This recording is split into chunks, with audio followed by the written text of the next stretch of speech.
থেকে কি বলবো? জোর করে বলুন, কি বলবো? রাধে রাধে রাধে।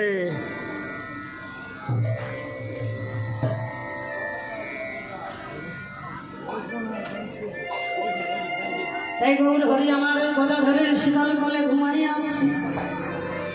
আর দেখে মনে হচ্ছে কি বলুন তো, গৌর হরিকে যেন একেবারে কাছে শোনা গৌর হরির গাড়ির গল্পি।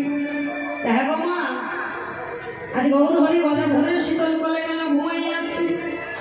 তাহলে এই গৌর হরিকে, এই গৌর হরি হচ্ছে সেই রাধা কৃষ্ণ মিলিত গৌর হরি।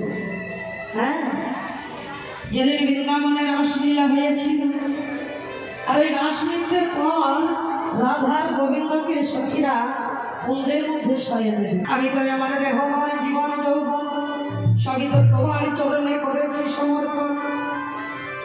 আমি যদি আমার সর্বস্ব তোমার চরণে সমর্পণ করে থাকি, তাহলে বলো